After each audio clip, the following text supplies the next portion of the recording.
The Bulette. is a fearsome creature resembling a cross between a snapping turtle and a bulldog. It has a large armored body and powerful jaws that can easily tear through flesh and bone. Its ability to burrow on the ground allows it to ambush its prey and strike with deadly force. Few creatures are a match for the Bulette. ferocity and strength, making it a formidable opponent on the battlefield. Now that we know what the Bulette is, let's talk about its features.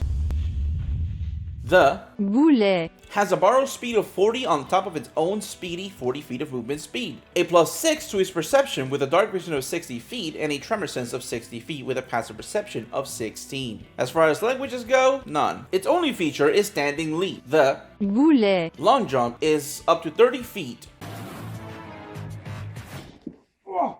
and its high jump is up to 15 feet. With or without a running start. We then have its combat actions, starting with a whopping bite attack that deals 30 or 4d12 plus 4 piercing damage. No, that's a lot of damage. Following that, we have the Bulette. bread and butter ability, his deadly leap. If the Bulette. jumps at least 15 feet as part of its movement, it can then use its action to land on its feet in a space that contains one or more other creatures. Each of those creatures must succeed on a DC 16 strength or dexterity saving throw, or be knocked prone or take 14 or 3d6 plus 4 bludgeoning damage, plus 14 or 3d6 plus 4 slashing damage. On a successful save, the creature takes only half the damage, isn't knocked prone, and is pushed 5 feet out of the Bulette. space into an unoccupied space of the creature's choice. If no unoccupied space is within range, the creature instead falls prone in the space. Depending on your PCs, I recommend adding a feature for the Bulette to bite a prone target with a bonus action, making it more deadly for your encounters. Now that we talk about its features, let's talk settings. Here are 3 settings that could work for your world. Number 1, we have the village in need. The adventurers are hired by a nearby village to hunt down a rampaging Bulette. that has been terrorizing their livestock. The mission seems straightforward enough, but the Bulette. and has made its lair in a network of underground tunnels. The party will need to track down the creature, navigate the tunnels, and defeat it in its lair in order to collect the reward. We then have the mine's mystery. The party arrives at a mining town that has been beset by a series of cave-ins.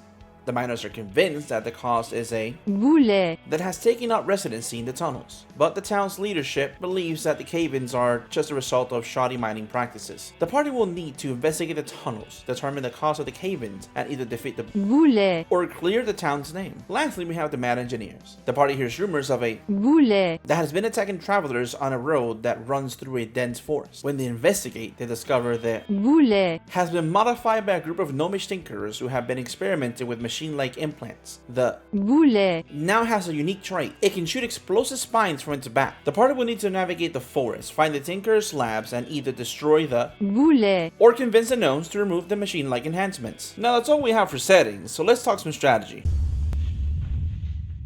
For general combat strategy, as a large and powerful creature, the Bulette. can cause significant damage to its opponents. Its high hit points and natural armor makes it a formidable foe in combat. Its borrow and tremor sensibilities also make it difficult to evade or ambush. In combat, the Bulette. will charge towards its opponents, aiming to use its deadly leap ability to cause massive damage and knock them prone. It will focus on the most threatening or vulnerable opponents first. Its bite attack can also deal a significant amount of damage, and it will use it to finish off weakened opponents when it can't use its deadly leap. Now for an interesting combat strategy, one can create additional features to make it more difficult or interesting of a creature. Here are 3 examples. First off, we have Tremor Stomp. The Bulette. can slam its feet on the ground, creating a shockwave that affects all creatures within a 15-foot radius. Each creature must make a DC 16 strength saving throw or be knocked prone and take 10 or 2d6 plus 4 bludgeoning damage. On a successful save, the creature takes half damage and isn't knocked prone. We then have Burrow Assault. The Bulette. can burrow on the ground and attack its opponents from below. As an action, the Bulette. can burrow up to 20 feet in a straight line, emerge from the ground, and make a bite attack against one creature within 5 feet. If the attack hits, the Bulette. can use its remaining movement to burrow back underground up to its remaining burrow speed. This attack does not provoke opportunity attacks. Ending it with Frenzy. When the Bulette. takes damage, it enters a frenzy state, gaining advantage on all attack rolls and increasing its movement speed by 10 feet. This effect lasts for 1 minute or until the Bulette is reduced to half its hit points.